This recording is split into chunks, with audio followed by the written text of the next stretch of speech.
Welcome to Sports Management Podcast, where you will hear interesting sports management professionals share their stories, experiences, and passion for the sports management industry. I am your host, Marcus Philipson.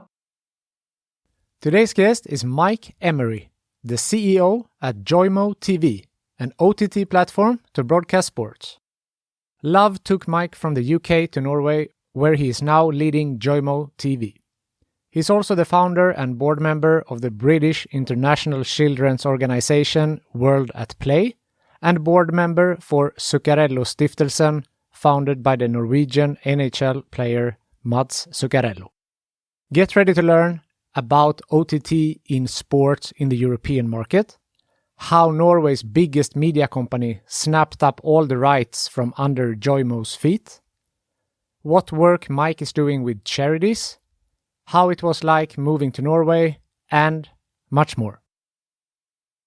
Mike Emery, welcome to Sports Management Podcast. Thank you very much. Thanks for having me, Marcus. I'm excited to talk to you. You are the CEO at Joymo TV. So that's correct. What is Joymo TV? Yeah, so that's a $1 million question in itself. So we are a media platform for the broadcasting of long tail sport. So we can unpick that during this podcast. But we started out kind of really focusing on grassroots and clubs and teams, and we've now found ourselves operating at a really exciting level within the fabulous world of sport. That's fantastic. And I know that you started out with like grassroots sports and now it has expanded. So a little bit like what was the business idea from the start and how has the development been up until today? Yeah, sure. How long have you got? So in the newspapers, you read that startups have this kind of very linear upwards, kind of rocket takeoff kind of trajectory. And that is not the case 9.9 times out of 10. And a lot of startup and scale up and a lot of creating a business and creating a new product is about the twists and turns and the troughs and, we've made something wrong. Let's go back and revisit that. Now let's do something else. Oh, the market's not responding to this. Let's do something else. And so Joymo's journey has been a little bit like that. And we're proud of that. Right, because we have a tremendous amount of learning in this company now.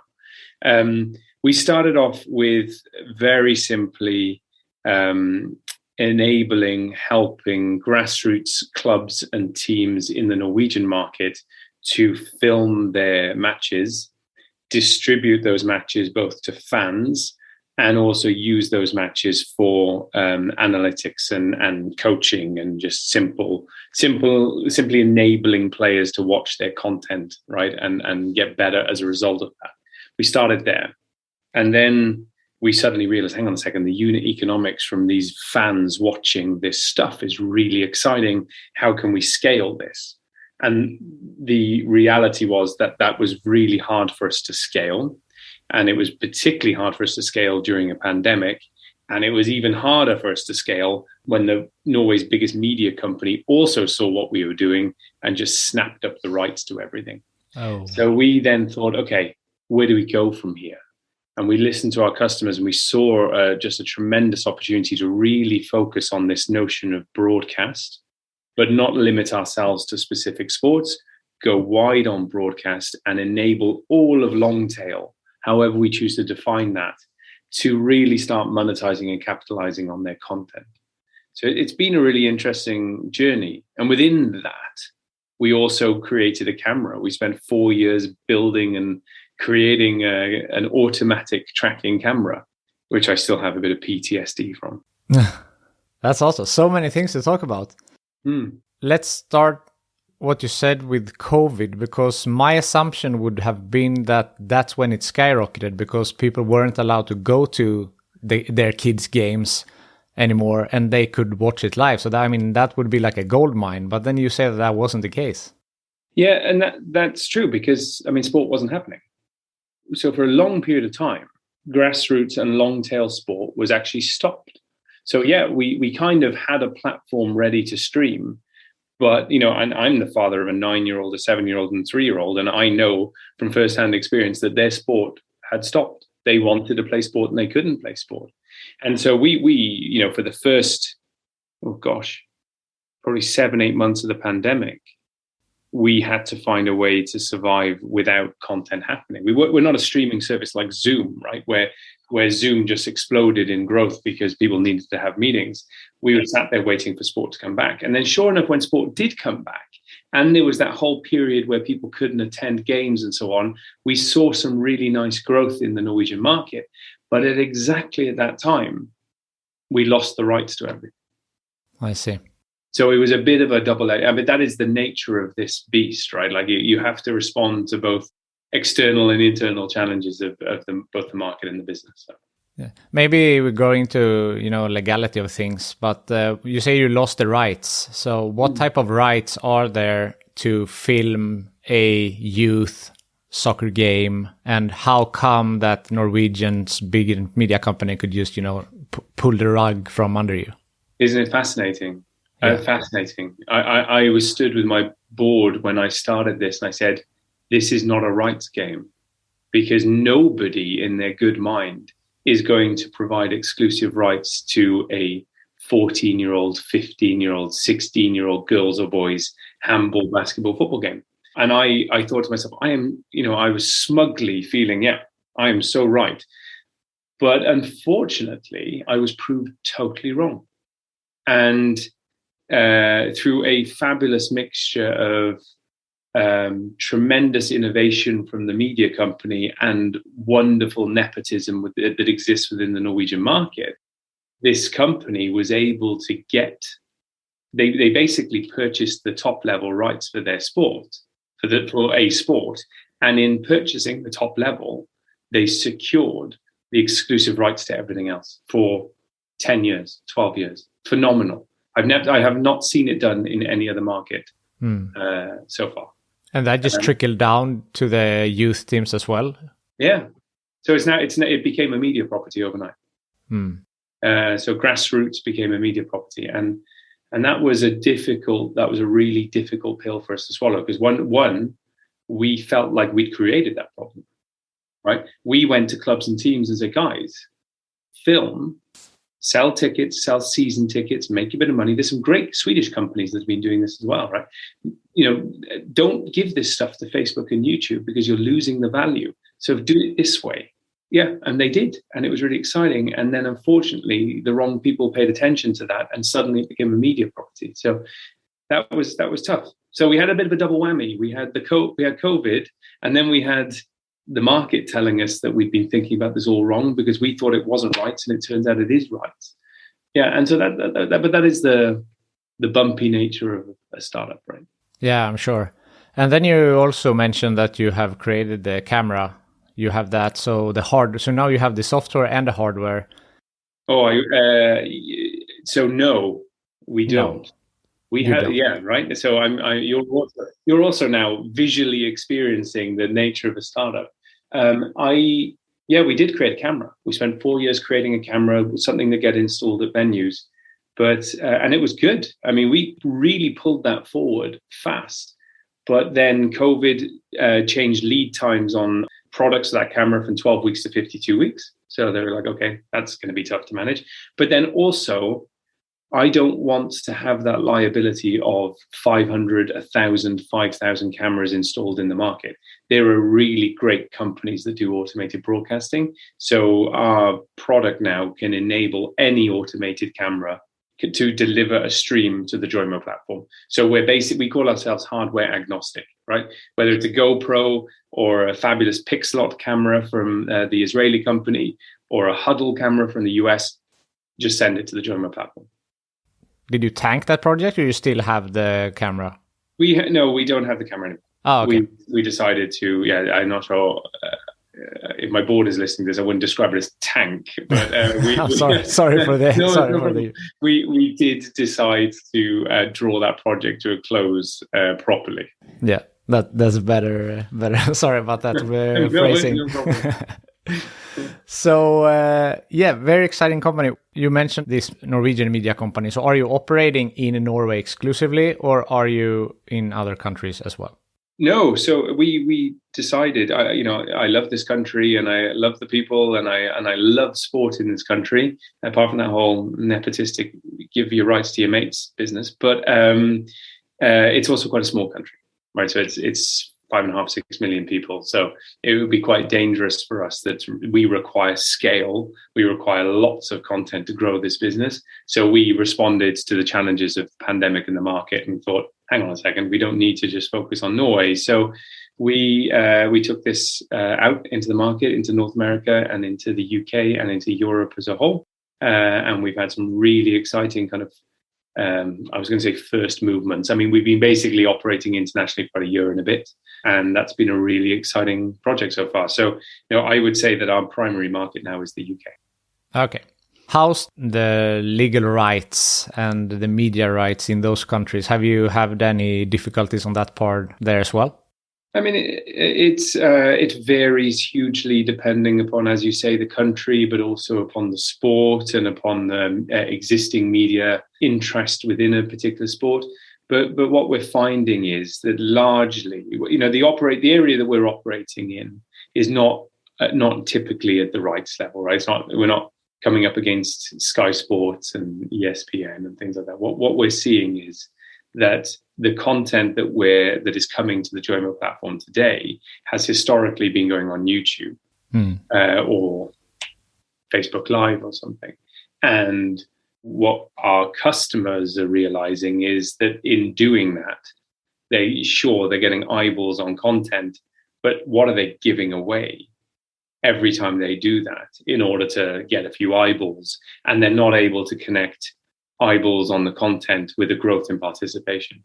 So that's a problem. And so we've come with a solution to that. And we have found a very warm and receptive audience. You can access your service from two sides. So either you are streaming, so from the club side, or you are watching from the audience side. So how are these two aspects? And is there a subscription-based platform, or how does that work? And also from the other side, how does that work? Yeah, great question, Marcus. You know your stuff, right? So, okay, on the watching side, our platform is largely being built on AWS, Amazon Web Services products. We are multi-region, and we can handle a tremendous amount of streams and a tremendous amount of views because of the architecture that we put in place with Amazon products, a few Google products kind of interlaced.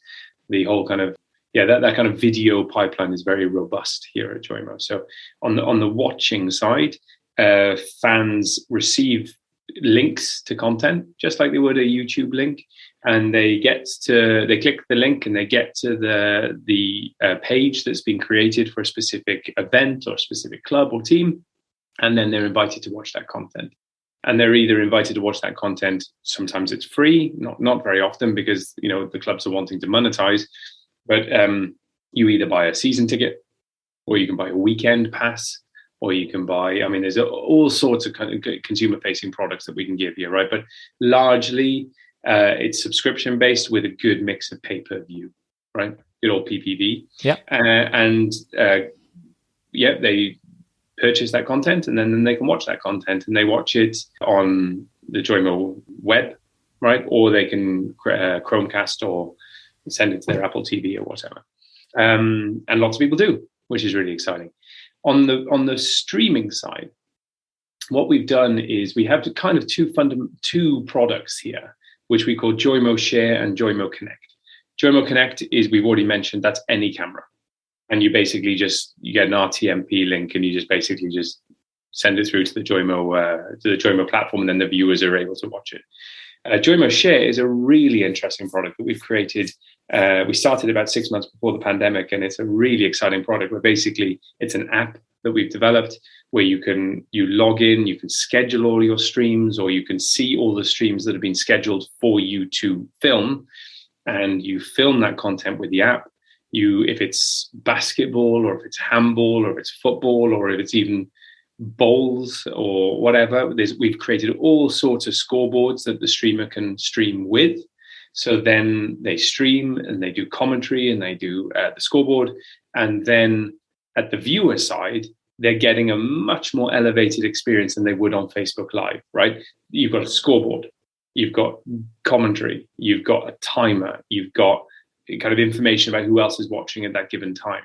So it's just a really, in Norwegian, lavterskel, which I'm sure you understand, kind of low threshold method of filming content from sport, but at the same time, elevating the quality of production.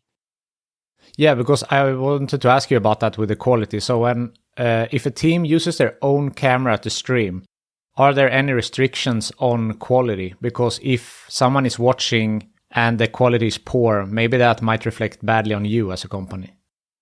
Yeah, that's interesting. I mean, I don't know if people when they're watching YouTube get annoyed that they haven't seen something that they like, but I mean, I think that they would have a go at us if the login experience was poor and the stream kept failing and we weren't informing them why they were failing.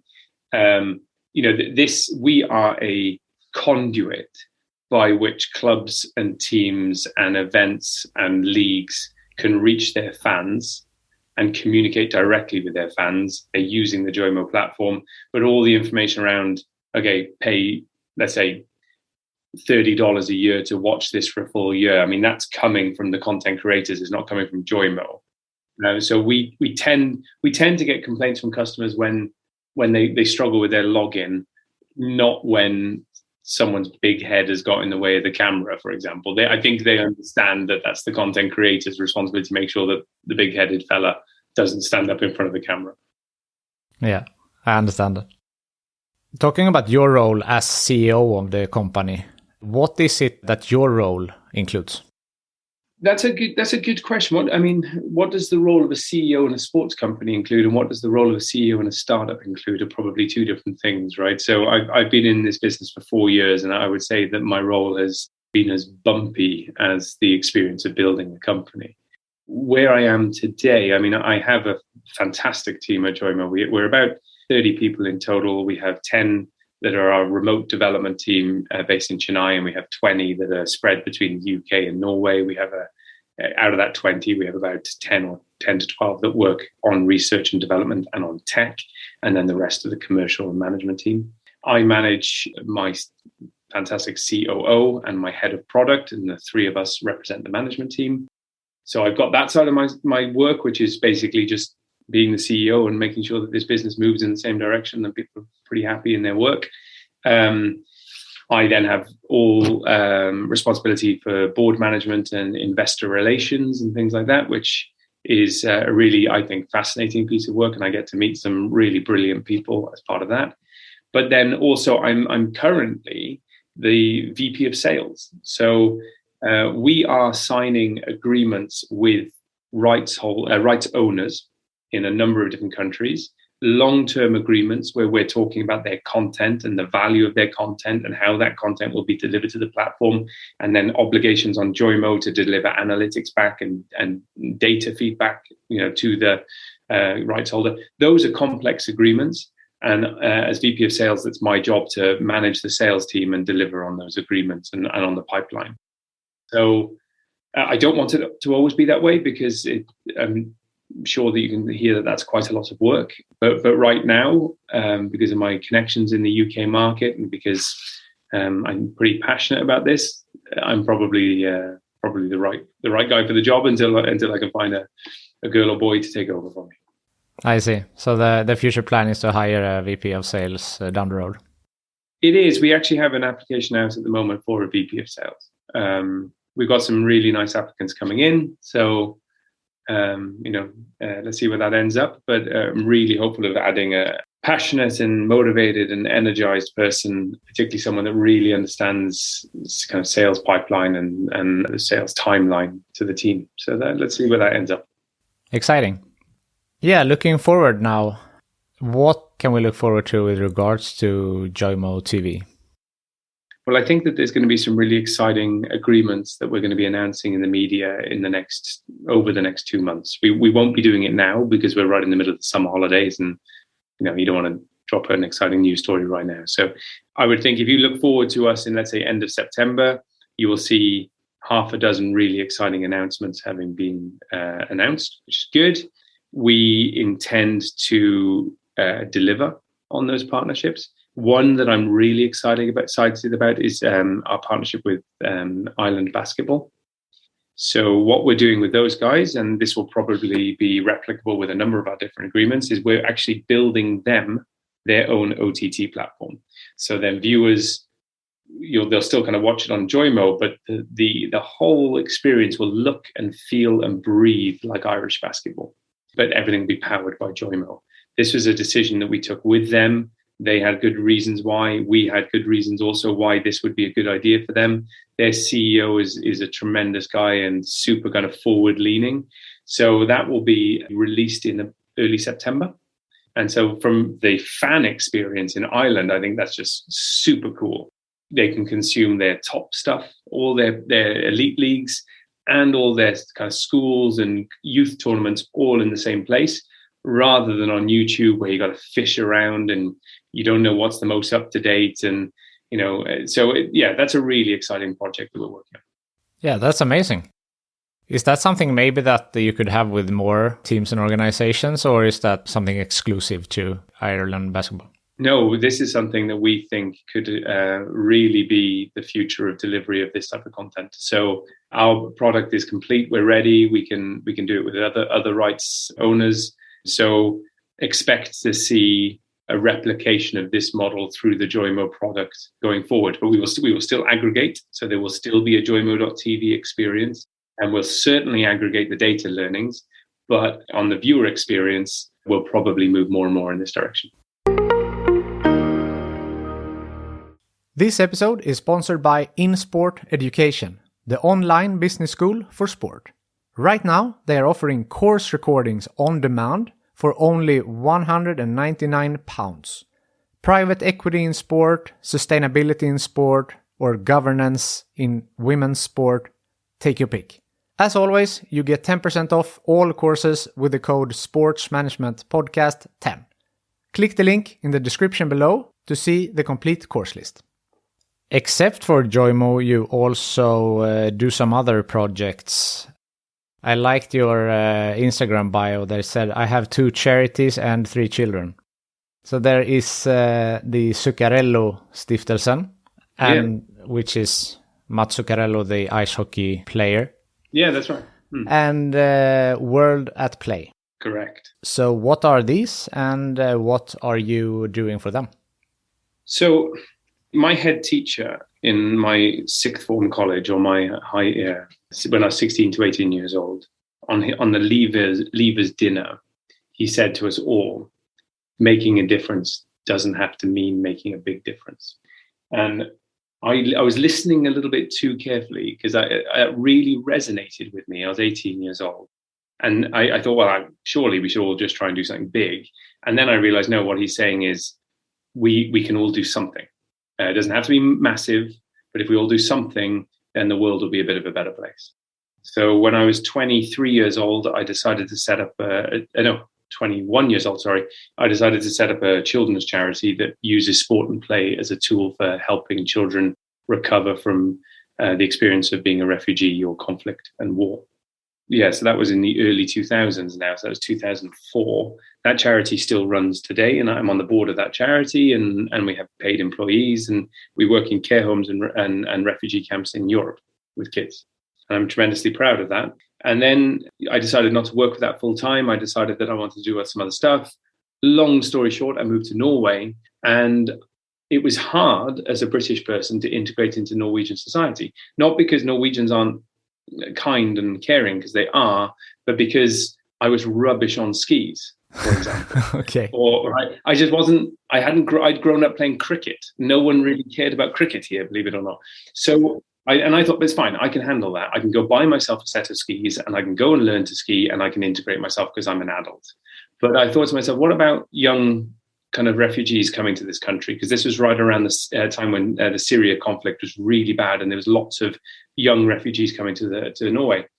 And I thought, look, I didn't feel like the provision of care was enough for them. So I spoke to Mads Zuccarello, who's a fantastic athlete and a really lovely guy. And we decided to create the Zuccarello Foundation, which basically helps. We work against utenforskap. What's that? Exclusion. Right. So whether it's exclusion because your mum and dad can't afford for you to pay to play sport, or whether it's exclusion because you don't speak the language, or exclusion because of physical challenges with competing in a specific sport, we basically have money both from Mats and from society. And we've gone and got grants, we've gone and got corporate sponsorship, and we pay for children to access sport, be it anything from a swimming lesson to learning to play frisbee golf or everything in between, with the view that if we do that, they will feel less excluded, and that helps to build a better society. So I'm the chairman of that charity. Yesterday, we just got a grant of about 3 million krona, about £300,000 to continue the work, which is super exciting. We ran a summer camp in Norway for Ukrainian refugees, like 40, 50 refugee kids that would have had no summer holiday.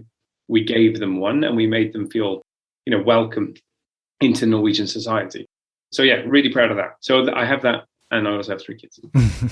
That's fantastic. And that was going to be my next point now with Russia's war on Ukraine. And you answer that, obviously, that you have helped them to feel included and to have a summer vacation. And that's just fantastic. Fantastic. Thank you. I mean, the work doesn't stop there, right? I mean, the trauma of that war on these people is going to last for an awfully long time. And Norwegian society is rigged really well to help these people, just like Swedish society. But, we and organizations like us need to have consistent programs of regular delivery, because yourself growing up, just doing something once in the summer is wonderful, but it doesn't last forever. So regular activity, regular connection with good coaches and good leaders and good trainers can really help these people in 15 years' time feel Norwegian, feel welcomed, feel that they're able to contribute in a way that they're proud of. So, it doesn't stop now. It starts now. I like that mindset. So how do you know Mats from before, or how was that connection set up? So it sounds like Mats. Mats played for New York Rangers for many years. He's now with Minnesota Wild. He's one of the most well-regarded Norwegian athletes, both from what he's achieved professionally and what he's achieved personally through his foundation. No, just a common friend. So a good friend of mine took a role as his Norwegian manager, and so it was a very easy connection for me. And I met with Mats, and I met with the manager, presented this idea, and then we built a board and we built a team. Yeah, that started 2016. Fantastic. I have a few questions that I always ask, but one I feel like you answered it early. It's if there's been any bump on the road in your career. I felt like we went through that. I don't know if there is anything else you would like to add on that. I mean, I've explained a couple. Yeah. No, I would say probably it's not a bump. But it could have been a bump. But I worked in London I did a master's in London. I worked in London from the age of 25 to 30, and then I moved to Norway, and I had to re-engineer my career totally. And Norwegian is quite a closed society in the sense that a lot of people in business know each other because they went to the same business schools and so on and so forth. So that could have been a bump, but fortunately it turned out to be a springboard. Did you move to Norway for work or for romantic reasons? Romantic reasons, that was my guess. I met my wife when I was quite young at an international school. We didn't start dating then. I needed to wait until she lowered her standards in men a bit. and then we dated in our mid-20s and lived together in London. And then we decided to move to Norway together when we just wanted to have a family, because Norway, like Sweden, they've done a tremendous job on enabling mums and dads, but mainly mums, have a career and a family. So my wife didn't have to sacrifice her career to have 3 kids, which is just absolutely wonderful. Yeah, it is. What would be your best advice for someone who has ambitions to work in sports, or maybe even for a sports startup? Okay, on the first point, that's a really good question. And my answer to that is look for the person you should work with. So I was really lucky when I finished my master's that I got interviewed by someone who was a brilliant first boss, right? Protected me from mistakes that I made, supported ideas that I had, and properly enabled me to go do the things that I wanted to do. Now, it didn't really matter what I was doing, right? What company or what organization, but that individual built my confidence and taught me a lot actually about how to be a manager. His name is Chris Robinson, and he works at Chelsea Football Club now, actually, as a head of integration at Chelsea Football Club. So helping young kids get into the Chelsea Academy and so on. So my advice to anybody looking for sports is don't just go for the glitzy, glamorous kind of the organizations. When you're being interviewed, remember that you are interviewing them as much as they are interviewing you. You want to work with that person because they will mean a lot to you. On the business side, I think in sport, you have to be ready to be stepped on, right? I gave you my experience of being stepped on. There are some really big players in this world, and they don't necessarily always look at the startups favorably. They look at them as a challenger, right? So you have to be strong, and you have to be able to be stepped on and be able to pick yourself up off the floor again and get going. Is one piece of advice. And the other piece of advice is choose your customer wisely, right? So when you're trying to grow a business, you need to look for a customer base that really are able to make decisions quickly because they're empowered and motivated to make decisions quickly. So think a little bit about who are we trying to sell this to and what is their drive for making a quick decision for this product. Just not, say yes to everyone, but be also, picky when it comes to your customers. Oh, for sure. I mean, one of the mistakes I've made is I've chased every opportunity out there, and I said yes to every opportunity, and then I bring that opportunity back to my development team, and they look at me like I'm an absolute nut job. So it is really important that as Shakespeare said, be true to thine own oneself, right? So be true to who you are and who your company is when you're chasing customers and business. It's the first Shakespeare quote we have had here. You take this podcast to a new level. Thank you very much. So I wanted to become a journalist, and I studied English literature, and my claim to fame is that I've read every Shakespeare play. Oh. I don't tend to go around quoting them like that, though. That would make me a really bad person to work for. How has that, journalism, media, they are close streaming, I would say. Has that interest helped you in any way in what you do now? Oh, for sure.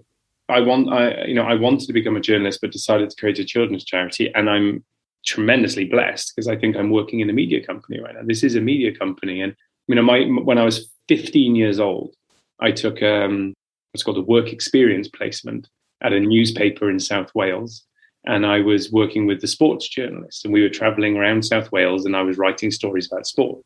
Yeah, it's via charity and I also worked as a sales director for a clothing company. I've ended up where I wanted to be when I was 15 years old. I mean, it's brilliant.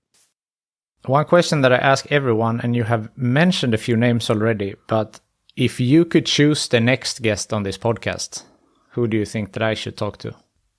I think you should have a chat to John at Ireland Basketball. I really like him, and I think he's a really great CEO for that sport. Basketball in Norway is really taking off now. Basketball in Ireland can also really take off. And Basketball Ireland have hired someone that came from a really strong sporting pedigree. He's a really lovely guy to chat to. And it would be really interesting to hear how he's thinking of growing that sport within that country. Because I think it's like the 6th most played sport in Ireland, which is brilliant, right? I'd recommend him.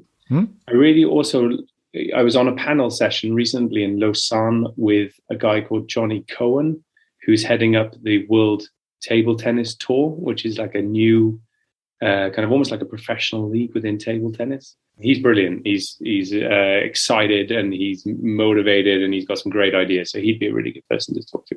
2 great names. We'll keep those in mind. Before we sign off here, is there something I have forgot to mention or something that you would like to bring up? No, other than a big thank you to people like you that do what you do. I think I listen to a lot of sports podcasts, and I listen to a lot of business podcasts and management podcasts. And I mean, you work really hard at it, and what you deliver is really important for us kind of newbie CEOs and that are trying to learn how to do this and listen to others. So thank you for what you do. Thank you. I'm a newbie myself. I'm grateful to people like you who can tell us about what you do and inspire more people to work in this great industry that is sports. Yeah, and so keep doing that, because it is a great industry. You meet some really lovely people, and sport is super important, either through the charity stuff that I've done that I see that, or just generally as a person or a dad with kids. Sport is a really, really important part of our society. It's where people can find a home, and that's important. Definitely. Mike, thank you so much for taking the time to be on the Sports Management Podcast. Thank you very much for having me. Thank you for listening to the Sports Management Podcast. Please hit the subscribe button so you don't miss out on any upcoming episodes. Also, feel free to leave a comment about what you thought about this episode. If you want to get in contact with me, send an email to sportsmpodcast@gmail.com or hit me up on Twitter or Instagram @sportsmpodcast.